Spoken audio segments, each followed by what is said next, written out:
এখন মনের কথা এখানে আলোচনা করা। মন হচ্ছে আমাদের যেমন পরম বন্ধু, আবার মন আমাদের শত্রু। শত্রু কখন? যখন বিষয়ের প্রতি আসক্ত হব, তখন এই মন আমাদের শত্রু হয়ে দাঁড়াবে। আবার মন কখন বন্ধু? যখন হচ্ছে আমরা আত্মপরায়ণ হয়ে পড়ে ভগবান আর গুরুর সেবা করব। এখন শীত পড়েছে, মন না ক্লাসে যাব না, এখন হচ্ছে আমার শরীরে ব্যথা আছে, হচ্ছে ভগবানের সেবাটা করব না, এরকম আবার মন হয়। আবার কখনো মন হয় আজকে আমরা ক্লাসে যাই, ক্লাসে গেলাম, ভগবানের কথা শুনলাম, একটু চার্জ হলাম, তখন দেখবেন হচ্ছে ভগবানের জন্য হচ্ছে করার হচ্ছে একটা উন্মুখ হয়ে গেলাম, গুরুদেবের হচ্ছে করার জন্য উন্মুখ হয়ে গেলাম। কিন্তু আবার যখন জড় প্রকৃতি জড় লোকদের সংস্পর্শে এলাম, তখন উন্মুখ থেকে বিমুখ হয়ে গেলাম, হলাম না? এটা দুটো পন্থা হয়ে গেল। তাহলে উন্মুখ কখন হচ্ছি? যখন আমরা বেশি বেশি করে যখন হচ্ছে আমাদের জীবনের উন্নতি লাভের প্রয়াস করছি। তাহলে এটা কোথা থেকে আসছে? মন থেকে। ঠিক আছে, মন আমার কখন বন্ধু হয়ে যাচ্ছে? যখন আমি যত্নপরায়ণ হচ্ছি। খুব এখানে বলবেন, দেখুন, যোগের উদ্দেশ্য হচ্ছে মনকে বশীভূত করা। যোগের কি? এখানে মনকে বশ করে ইন্দ্রিয় বিষয় থেকে তা সম্পূর্ণ অনাসক্ত রাখা। আমরা অনেক সময় বলি আমি তো যুক্ত আছি, কৃষ্ণের সেবা করেছি, আমি গুরুর সেবা করেছি, আমি দীক্ষা নিয়েছি, আমি দীক্ষা নিয়ে পরে হচ্ছে গুরুদেবের সঙ্গে যুক্ত, যোগ হয়েছি, কিন্তু মনটা কি হচ্ছে গুরুদেবের প্রতি আকৃষ্ট রেখেছি? গুরুদেবের আদেশ পালন করছি? মন হচ্ছে আমাদের বিক্ষুব্ধ হয়ে গেছে, চঞ্চল হয়ে আছে, উদ্বেগ হয়ে আছে, উৎকণ্ঠা হয়ে আছে, আছে নেই? বলুন। মন যে আমাদের প্রকৃত হচ্ছে বন্ধু আমরা কাকে মনে করেছি? বন্ধু মনে করেছি যে আমাকে ভোগ করিয়ে দেবে, যে আমাকে দিয়ে দেবে, যে আমার নিয়ে হচ্ছে দুটো কথা বলবে ভালো ভালো, খুব ভালো, তখন হচ্ছে মন তারপরে নিবিষ্ট হবে, তাই না? আমরা অনেক সময় বলি তোমার মন আমি দিলাম, আমার মন তুমি দিলাম। এটা মনটা কতক্ষণ? আমরা দেখবেন যখন হচ্ছে বিয়ের আগে ফোনে ফোনে কত কথা বলা হয়, মন আদান প্রদান হয়। তারপরে হচ্ছে বিয়ের পরে কি হয়? ছেলে হচ্ছে শুনে, কে বলে?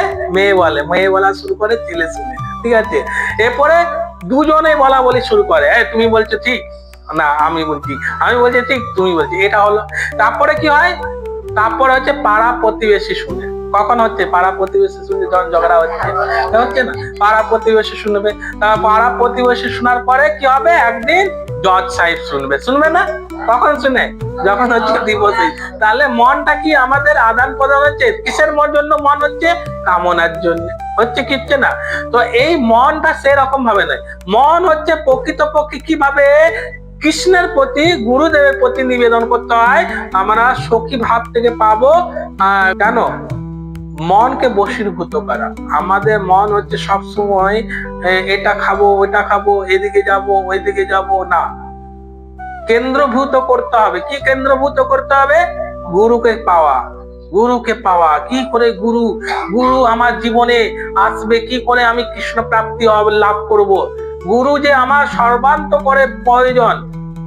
আমার পরিবার, আমার আত্মীয় স্বজন তথাকথিত ভাবে আছেন, কিন্তু তারা আমাকে পারমাত্মিক জ্ঞানে উন্নতি করতে কখনোই পারবে না।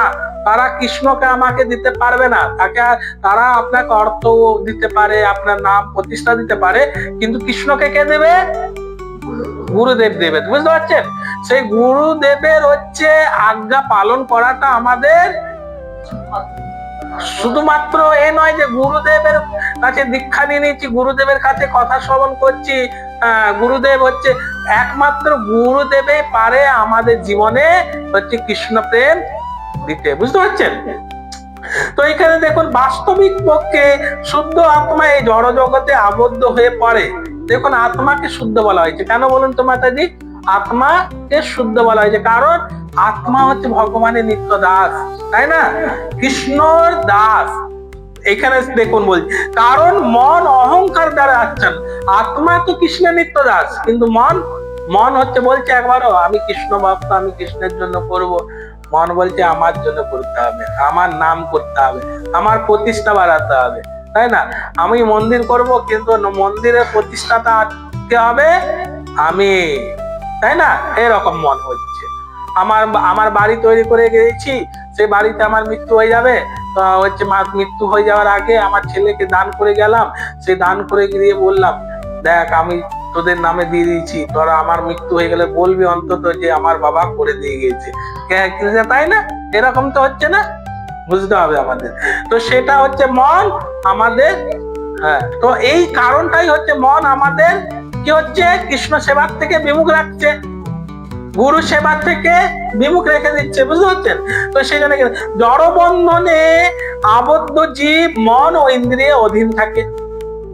যখন জড়বন্ধনে আবদ্ধ থাকবো তখন কার অধীনে থাকবো? কৃষ্ণের অধীন না গুরুদেবের অধীন? কার অধীনে? দেখুন এখানে কি বলে, যখন আমরা এই জগতে ভব বন্ধনে আবদ্ধ থাকবো, কার বন্ধনে থাকবো? এখানে দেখুন কি বলছে, গুরুদেবের। মন ও ইন্দ্রিয়ের অধীন থাকবো আমরা, থাকবো না? মন যেটা পরিচালনা করবে সেটাই করব। মন যদি বলে ওই জায়গাটা তোকে পেতে হবে, তার জন্য তোর ভাইকে খুন যদি করতে হয় করে দেয়, করে দেয়, কিন্তু সম্পত্তিটা তোকে একাই ভোগ করতে হবে, তাই না? তাহলে এটা জড় বিষয়ের প্রতি যখন আসক্ত তখন মন কিন্তু এই কাজটা করিয়ে দিচ্ছে, ঠিক আছে? তো অধীন মন ও ইন্দ্রিয় তখন অধীনে থাকি জড় বন্ধনে আবদ্ধ হওয়ার ফলে। বাস্তবিক পক্ষে শুদ্ধ আত্মা এই জড় জগতে আবদ্ধ হয়ে পড়ে, কারণ মন অহংকারের দ্বারা আচ্ছন্ন হয়ে জড়া প্রকৃতির উপর আধিপত্য বিস্তার করতে চায়। অনেক সময় একজন প্রশ্ন করেছে, আচ্ছা আমরা জানতে পেরেছি আত্মা তো হচ্ছে চিন্ময়, আত্মা হচ্ছে মৃত্যু নেই, আত্মা হচ্ছে ভগবানের দাস, তা সত্ত্বেও কেন আমরা দাস না হয়ে পড়ে আমরা হচ্ছে হতে পারছি না, দাস না হয়ে পড়ে আমি নিজে মালিক কেন হয়ে গেছি? কেন? কৃষ্ণকে ভুলে নয়, আমাদের মন, আমাদের এই যে দেখুন এখানে বলেছে মন আমাদের ইন্দ্রিয়ের অধীন থাকে। মন যখন হচ্ছে জড়া প্রকৃতির সংস্পর্শে চলে আসবে, বুঝতে পারছেন? জড়া প্রকৃতির সংস্পর্শে এসে পড়ে জড় জিনিসকে নিজের বলে স্বীকার করবে, তখনই কিন্তু আমার মন কৃষ্ণ বিমুখ হয়ে যাবে। তার ফলে আমরা দাস তখন থাকবো না, কি হয়ে যাব? তখন মালিক হয়ে যাবো, বুঝতে পারছেন? ক্লিয়ার? তো এখানে সেই কথা বলছে দেখুন, তো কারণ মন অহংকার দ্বারা আচ্ছন্ন হয়ে জড়া প্রকৃত অধিপত্য বিস্তার করতে চায়, তাই মনকে এমন ভাবে শিক্ষা দেওয়া উচিত যাতে সে আর মায়ার মিথ্যা চমকের প্রতি আকৃষ্ট না হয়, তার ফলে বদ্ধ জীবাত্মারা উদ্ধার হয়। তাহলে মনকে কিভাবে শিক্ষা দেবো আমরা? কে বলতে পারবেন? মনকে শিক্ষা দেওয়ার হচ্ছে কারণটা কি রকম কারণ হতে পারে? মনকে শিক্ষা দেওয়ার কারণ হতে পারে, প্রথমে আমাদেরকে হচ্ছে গুরু গ্রহণ করতে হবে। যেমন ভাবে কি রকম গুরু? শিক্ষা গুরু, দীক্ষা গুরু, পথপ্রদর্শক গুরু, আর স্বয়ং ভগবান কৃষ্ণচন্দ্র চৈতন্য গুরু। সেই গুরু রূপে হচ্ছে কাউকে গ্রহণ করতে হবে এবং তার আনুগত্যে থেকে পরে আমাকে কৃষ্ণ সাধন ভজন করতে হবে, বুঝতে পারছেন? নিজের মতে করলে পরে কখনোই সেটা সম্ভব হবে না, বুঝলে? কখনো আমি বিক্ষুব্ধ হয়ে যায়, এদিকে যাব ওইদিকে যাব, আমার মন হচ্ছে স্থির থাকবে না। মনকে স্থির কে করিয়ে দেবে? গুরুদেব। গুরুদেবে একমাত্র পারে আমার মন বিক্ষুব্ধ থেকে মনকে স্থির প্রদান করা, তাই না? তো এখানে দেখুন বলছে মায়ার মিথ্যা চমকের দ্বারা আকৃষ্ট নয়তে ফল জীবাত্মা উদ্ধার হয়।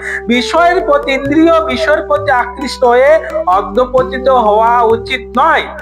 বিষয়ের প্রতি আকর্ষণ যত বেশি হবে ভবরোগের বন্ধনটি তত দৃঢ় হবে। কি হবে না? বিষয়ের প্রতি, এখন আমার বিষয় আছে ধরে নেন ছেলের প্রতি, ছেলে আমার কি করে ভালো করে মানুষ হবে, ভালো করে পড়াশোনা করবে, কি করে হচ্ছে একটা উপাধি পাবে, সে উপাধি পেয়ে পরে হচ্ছে সংসার করবে, সংসার করে পরে পরে ছেলের হচ্ছে যে নাতি নাতনি হবে, এবার ছেলের থেকে মান উঠে পরে চলে আসবে কোথায়? মন যে নাতি নাতনি, তাদেরকে কোলে নেব, কাঁধে নেব, তার দাদু দাদু বলবে, ঠাকুমা ঠাকুমা বলবে, মন হচ্ছে আসক্ত হয়ে গেল। এটা কি বিষয় নয়? এটা কিসের? এটা হচ্ছে বিষয়টা কেন হয়ে যাচ্ছে? কারণ হচ্ছে মন হচ্ছে চাইছে ওইটা তো আমার নিজের। কোনটা আমার নিজের? নাতি নাতনি ছেলেটা আমার নিজের। তখন মন আমাদের স্বীকার করতে চায় না যে কৃষ্ণচন্দ্র হচ্ছে আমার নিজের আর গুরুদেব হচ্ছে আমার নিজের। কি মন স্বীকার করতে চায়? কেন স্বীকার করতে চায় না? কারণ এখন মন যে হচ্ছে বিষয়ের প্রতি আসক্ত, ভোগের প্রতি আসক্ত। ভোগ থাকলে কখনো হচ্ছে আমরা গুরুকে লাভ করতে পারবো না।